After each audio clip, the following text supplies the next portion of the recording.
Hello friends, आप सभी का फिर से स्वागत करते हैं हमारे चैनल ज्योति फन व्लॉग पर। तो आप सभी पढ़ रहे हैं तेरे प्यार में पागल भाग 21। इससे पहले इस कहानी के 20 भाग अपलोड हो चुके हैं चैनल पर। प्लीज़ आप सभी लोग वो भाग ज़रूर पढ़ लीजिएगा।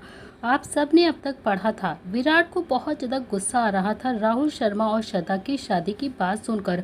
उससे अपना गुस्सा कंट्रोल नहीं होता है और वो ज़बरदस्ती श्रद्धा को अपने कमरे में लेकर जाता है और श्रद्धा को अपनी बाहों में भर लेता है और उसे प्रपोज करता है। श्रद्धा काफ़ी ज़्यादा डर जाती है विराट को इस तरह से देखकर। वो उसे गुस्से में धक्का देकर उसके कमरे से बाहर भाग आती है। उसे बहुत ज़्यादा डर लग रहा था। इतना आप पिछले भाग में देख चुके थे, अब देखते हैं आगे। श्रद्धा विराट के कमरे से भाग आती है और रोड पर आकर घर जाने के लिए टैक्सी का इंतज़ार करने लगती है। उसका दिल जोर जोर से धड़क रहा था। श्रद्धा को बहुत ज़्यादा डर लग रहा था कि विराट उसे फिर से कहीं रोक ना ले या फिर कहीं से आ ना जाए। वो बार बार पीछे मुड़कर देख रही थी कि विराट कहीं आ तो नहीं रहा है। अपने मन ही मन बड़बड़ाते हुए बोलती है, कभी कभी तो इस मगरमच्छ के साथ मुझे बहुत अच्छा लगता है, जैसे इससे अच्छा दुनिया में कोई इंसान ही नहीं है। और कभी कभी जब उसका गुस्सा देखती हूँ तो ऐसा लगता है उसके अंदर कोई जानवर आ जाता है। इस मगरमच्छ को आखिर हो क्या जाता है? ये अचानक से इस तरह से पागल क्यों हो जाता है? मैं ना ही इसकी बीवी हूँ और ना ही गर्लफ्रेंड, तो ये फिर क्यों बार बार मुझे अपनी बाहों में भरकर मुझे अपने करीब लाने की कोशिश करता रहता है? मुझे तो समझ में ही नहीं आता। मुझे तो उस पर इतना ज़्यादा गुस्सा आ रहा है कि मैं उसका सिर फोड़ दूँ। तभी श्रद्धा की नज़र उसके हाथ की तरफ जाती है जिसमें विराट ने उसे रिंग पहनाई थी। श्रद्धा वो रिंग घूरते हुए देखती है और उसे गुस्से में बोलते हुए है, न जाने ये पागलों वाली हरकतें क्यों करता रहता है। श्रद्धा अपने हाथ से वो रिंग निकाल देती है और फेंकने ही वाली होती है, तभी कुछ अपने मन में वो सोचती है और फिर वो रिंग अपनी पर्स में रख लेती है। मन ही मन सोचती है कि कल जाकर ऑफिस में उस मगरमच्छ को मैं उसकी ये रिंग वापस कर दूंगी। मुझे उसकी ये रिंग नहीं चाहिए। इधर विराट जो श्रद्धा को जाता हुआ देखता रहता है। जब श्रद्धा उसके घर से बाहर चली जाती है, वो थोड़ा सा मुस्कुराता है अपने मन में और अपने कमरे में आ जाता है।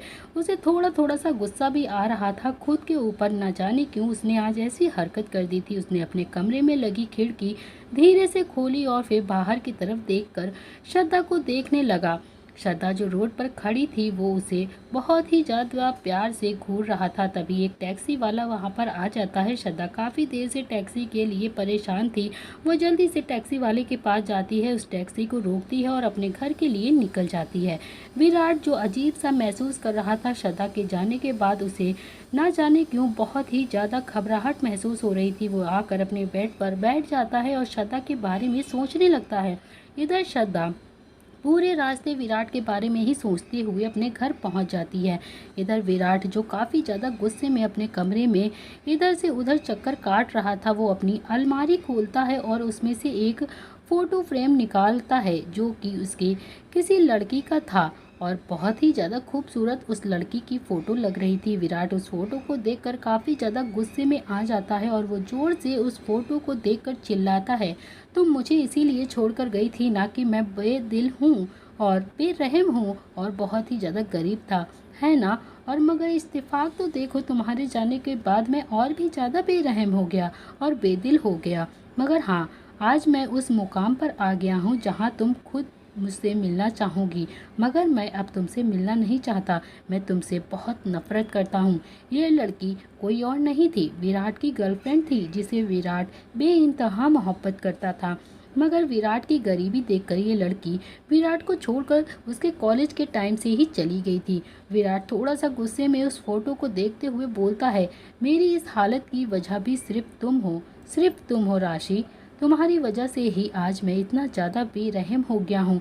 मुझे खुद का होश नहीं रहता है और मैंने श्रद्धा जैसी मासूम लड़की के साथ गुस्से में श्रद्धा के साथ इतनी ज़्यादा बेरुखी करी है, इतनी ज़्यादा बदतमीज़ी करी है। आज देख रही हो ना तुम्हारी वजह से ही आज मेरी ये हालत हो गई है। सब तुम्हारी गलती है जो मैं आज इस तरह से बन गया हूँ। फिर वो बोलता है, नहीं नहीं, मुझे लगता है कि शायद गलती तो मेरी है, गलती तुम्हारी नहीं है जो मैंने तुमसे इतना ज़्यादा प्यार किया।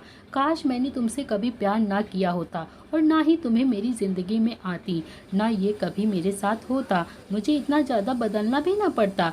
अब मैं तुमसे नफरत करता हूँ राशि। आई हेट यू राशि। तुम मेरी ज़िंदगी में आई क्यों? क्यों मुझे बर्बाद किया। ये कहते हुए विराट की गुस्से से भरी आंखें पूरी तरह से लाल हो गई थी। विराट राशि से कॉलेज टाइम से ही प्यार करता था। वो दोनों ही पहले एक बहुत अच्छे दोस्त थे और फिर उनकी दोस्ती धीरे धीरे कब प्यार में बदल गई उन्हें पता नहीं चला। मगर राशि हमेशा पैसों से प्यार करने वाली लड़की थी। जब उसे पता चला कि विराट एक मिडिल क्लास फैमिली से है, राशि ने उसका साथ छोड़ दिया और किसी दूसरे लड़के के साथ अपना रिलेशन बना लिया। विराट ये सदमा बर्दाश्त नहीं कर पाया। वो राशि के जाने के बाद बहुत ही ज़्यादा बेरहम हो गया और हमेशा गुस्से में रहने लगा, सबसे नफरत करने लगा। उसे बस एक ही चीज़ चाहिए थी, पैसा। उसे बहुत सारा पैसा कमाना था और नंबर 1 पोजीशन पर खुद को लाना था, सिर्फ और सिर्फ राशि की वजह से, जो कि विराट ने करके भी दिखाया। सिर्फ 3 साल में उसने अपनी और अपने परिवार की पोजीशन मुंबई में नंबर 1 पोजीशन पर लाकर खड़ा कर दिया। इस पर आज लाखों लड़कियां मरती हैं, मगर उसके दिल में तो आज भी नफरत की आग जल रही है। उसे तो आज भी बस राशि का वो मासूम चेहरा याद आता है जिससे वो नफरत करता है। ना जाने क्यों श्रद्धा को देखकर उसे राशि का चेहरा याद आ जाता है। इसीलिए जब जब श्रद्धा उसके सामने आती है वो गुस्से में पागल हो जाता है और श्रद्धा के साथ राशि का बदला लेना लगता है। उसे खुद भी नहीं पता होता कि श्रद्धा राशि नहीं है। इधर श्रद्धा अपने घर पहुंच जाती है। वो पूरे रास्ते बस विराट के बारे में ही सोचती रहती है। श्रद्धा अपने घर आती है, वो सीधा अपने रूम में जाती है, अपने कपड़े वगैरह चेंज करती है और फ्रेश होकर बालकनी में आकर बैठ जाती है। उसके दिमाग में अभी भी बस विराट की बातें घूम रही थी। वो आसमान की तरफ देखने लगती है। वह चांद को देखते हुए बोलती है, काश आप ऐसे ना होते मिस्टर सिंघानिया, काश आप इतना ज़्यादा बेरहम ना होते जितना कि आप लोगों को दिखाते हैं। मैं जानती हूँ कि आप ये झूठा मुखौटा पहने हैं अपने चेहरे पर, क्यों आप ये नफरत भरा झूठा मुखौटा पहनकर घूमते हैं। ये सब झूठ है, आप दिल से बहुत अच्छे इंसान हैं, मुझे पता है। काश आप अपना असली रूप सबके सामने दिखाते, जो कि लोग आपके चेहरे पर हमेशा गुस्सा देखते हैं, नफरत देखते हैं। जो आपसे नफरत करते हैं, आपसे डरते हैं, यही लोग आपसे प्यार करते। आप क्यों ऐसे दुनिया वालों से अपने आप को छुपाते हैं? क्यों आप अपना असली रूप दुनिया वालों को नहीं दिखा रहे हैं? काश आप अपनी अच्छाइयाँ सबको दिखा पाते, सबको बता पाते कि आप दिल से ऐसे नहीं हैं जैसा कि आप दिखते हैं। श्रद्धा की आंखें भर आती हैं और मन ही मन वो बोलती है कि आप ऐसे क्यों हैं मिस्टर सिंघानिया। मैं जानती हूँ कि आप जितना सख्त ऊपर से दिखते हैं उतना सख्त आप अंदर से नहीं है। आपका दिल बहुत ही ज़्यादा नरम है अंदर से। हर कोई आपको नहीं समझ पाता है, मगर जो समझ जाता है वो आपकी अच्छाइयाँ भी कभी नहीं भूल सकता है। आपके अंदर जरूर कोई ना कोई तो दर्द ऐसा छुपा है जिसे आप दुनिया वालों से छुपाते हैं। मगर मैं भी इस चीज़ का पता लगा कर ही रहूँगी कि आप क्यों इस तरह से सबसे नफरत से बात करते हैं। श्रद्धा अपने कमरे में आती है, अपने पर्स को देखते हुए उसके पास जाती है, उस अपनी पर्स को उठाती है, उसमें से वो रिंग निकालती है जो विराट ने गुस्से में उसके हाथ में पहनाई थी।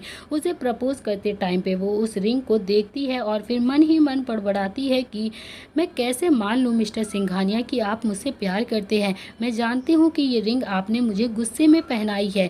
आपका इतना ज़्यादा गुस्सा, आपका इतनी ज़्यादा बेरहमी से मुझे इस तरीके से बात करना यकीन ही दिलाने पर तैयार नहीं हो रहा कि आपको मुझसे प्यार है। क्या आप अपने दर्द को ख़त्म करने के लिए मुझे अपने करीब लाना चाहते हैं? मुझसे प्यार का झूठा नाटक कर रहे हैं। श्रद्धा वो रिंग फिर से अपनी पर्स में रख देती है और बोलती है, मैं कल ही जाकर मिस्टर सिंघानिया को उनकी ये रिंग वापस कर दूंगी, क्योंकि जब तक ये मेरे पास रहेगी मुझे उनका प्यार का एहसास होता रहेगा। मैं जानती हूँ कि उन्होंने ये रिंग मुझे गुस्से में पहनाई थी, वो मुझसे प्यार नहीं करते हैं। इतना बोलकर श्रद्धा अपने बेड पर आकर लेट जाती है और सोने की कोशिश करने लगती है, मगर श्रद्धा को नींद नहीं आ रही थी। वे बार बार करवटें बदल रही थी। उसे तो बस विराट का वही चेहरा गुस्से वाला बार बार याद आ रहा था। कभी उसका इस तरह से अपने करीब उसे खींच लेना और कभी इतना ज़्यादा गुस्सा करना। वे बोलती है, मिस्टर सिंघानिया का ये चेहरा मेरी आंखों के सामने बार बार क्यों आ रहा है? कहीं मुझे उनसे प्यार तो नहीं हो गया? मगर ऐसा कैसे हो सकता है? उनका इतना ज़्यादा गुस्सा, मेरे लिए इतनी ज़्यादा नफरत, मैं उनसे कैसे प्यार कर सकती हूँ या वो मुझसे कैसे प्यार कर सकते हैं? श्रद्धा सोचते सोचते कब सो जाती है उसे पता ही नहीं चलता है। इधर सुबह के 8 बज चुके थे। रोज़ की तरह श्रद्धा ऑफिस जाने के लिए तैयार हो रही थी, मगर उसे आज ना जाने क्यों बहुत ही ज़्यादा अजीब सा डर लग रहा था। विराट की कल वाली रात में जो उसने हरकत करी थी उसके मन में अभी भी बहुत सारे सवाल चल रहे थे।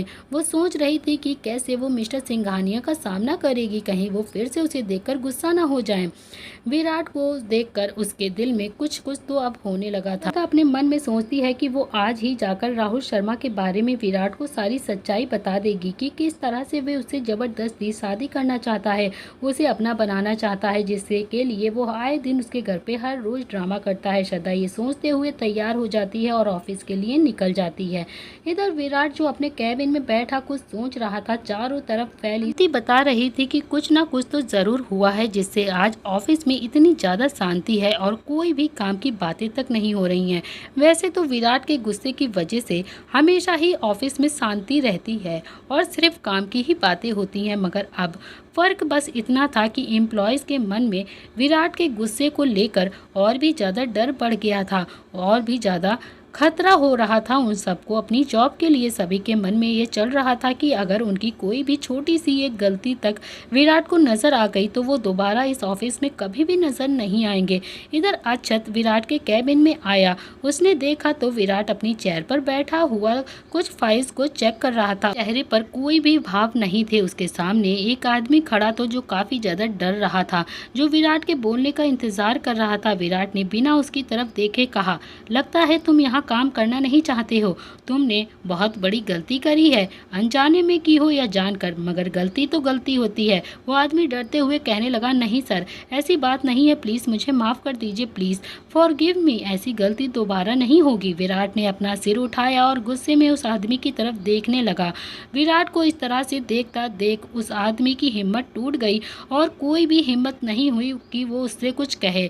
वो बिना कुछ बोले वहाँ से सिर झुकाकर चला गया।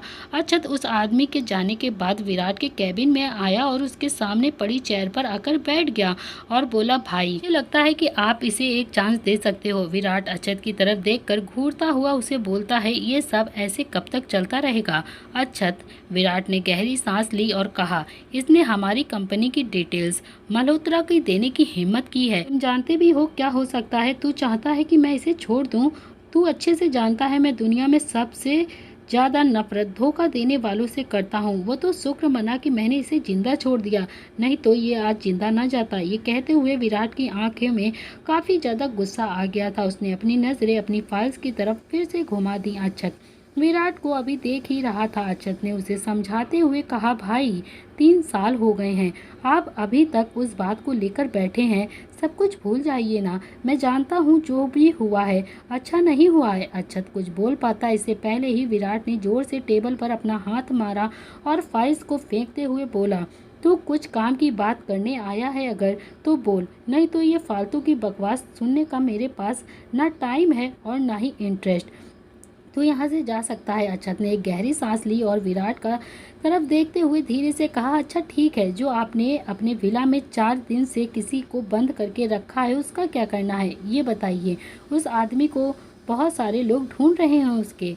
तभी विराट खड़ा हुआ और पीछे से अपनी चेयर से कोट निकाल कर पहनते हुए बोला, उसका जो भी करना होगा वो मैं खुद देख लूँगा, उसके लिए तुझे परेशान होने की ज़रूरत नहीं है। इतना कहते हुए गुस्से में वो वहाँ से निकल गया। अक्षत जो अपनी चेयर पर बैठा विराट को जाता हुआ देख ही रहा था। अक्षत बहुत ही ज़्यादा हैरान था कि आखिर ये विराट भाई मेरी कुछ बात समझते क्यों नहीं है, आखिर ये हमेशा इतना ज़्यादा गुस्से में क्यों रहते हैं। और कुछ देर बाद वो भी वहाँ से चला गया। इधर श्रद्धा अपने कैबिन में आती है और विराट को इधर उधर देखती है तो उसे वो कहीं भी नज़र नहीं आता है। तभी वे थोड़ा सा उदास हो जाती है और सीधा अपने कैबिन में आकर बैठ जाती है अपने लैपटॉप पर। मिस्टर जिंदल के प्रोजेक्ट को खोलती है और काम करने लगती है, मगर उसका काम में मन बिल्कुल भी नहीं लग रहा था। उसे तो बस विराट की याद आ रही थी। इधर विराट अपने विला पहुंचता है और सीधा अपने रूम की तरफ जाता है। सामने की तरफ एक आदमी जो दोनों हाथ बांधे किसी ने उसे लटकाया हुआ था, उसको देखकर वे उसके करीब जाता है। उस आदमी के शरीर पर काफ़ी ज़्यादा चोट के निशान थे और साइडों से खून निकल रहा था। वो बेहोशी की हालत में लटका हुआ था। इस वक्त उस आदमी और विराट के अलावा उस जगह पर कोई भी नहीं था। विराट धीरे से मुस्कुराता है और अपनी भौहें चढ़ाते हुए बिना किसी भाव के उस आदमी को देख रहा था और वे मन ही मन कुछ सोच रहा था जो उसके दिमाग के अलावा कोई नहीं जान सकता था। तभी वे गुस्से में उठता है और अपने कोट से बंदूक निकालता है और बंदूक की सारी गोलियां झटके से उस आदमी के अंदर उतार देता है।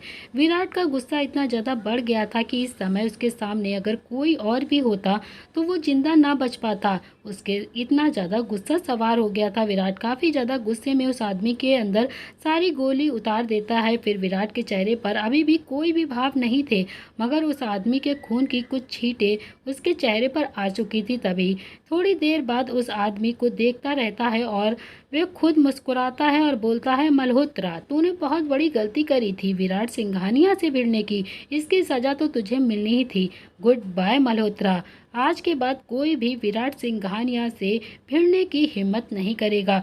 सबको पता होना चाहिए कि मिस्टर विराट सिंघानिया क्या चीज है और उससे भिड़ने की क्या सजा मिलती है। विराट थोड़ा जोर जोर से हंसता है और फिर अपने हाथ को पोंछते हुए अपने कमरे की तरफ चला जाता है और फिर वहां बैठकर वो अपनी शराब की बोतल उठाकर ड्रिंक करने लगता है। तो दोस्तों, इसी के साथ इस कहानी का यह अध्याय यहाँ पर समाप्त होता है। अगर आप जानना चाहते हैं इस कहानी में अब आगे क्या होने वाला है तो आपको देखना पड़ेगा इस कहानी का अगला भाग। अगर आपको ये कहानी पसंद आई हो तो प्लीज़ चैनल को लाइक शेयर सब्सक्राइब ज़रूर करें और कहानी का कौन सा मोमेंट आपको सबसे ज़्यादा पसंद आया वो मोमेंट कमेंट बॉक्स में ज़रूर लिखिएगा। आज कहानी ज़्यादा लॉन्ग नहीं हो पाई है, उसके लिए हम आपसे माफ़ी चाहते हैं। तो फ्रेंड, आज के लिए आप इसी में ही खुश हो जाइए। कल आपको इससे बड़ा भाग ज़रूर देखने को मिलेगा।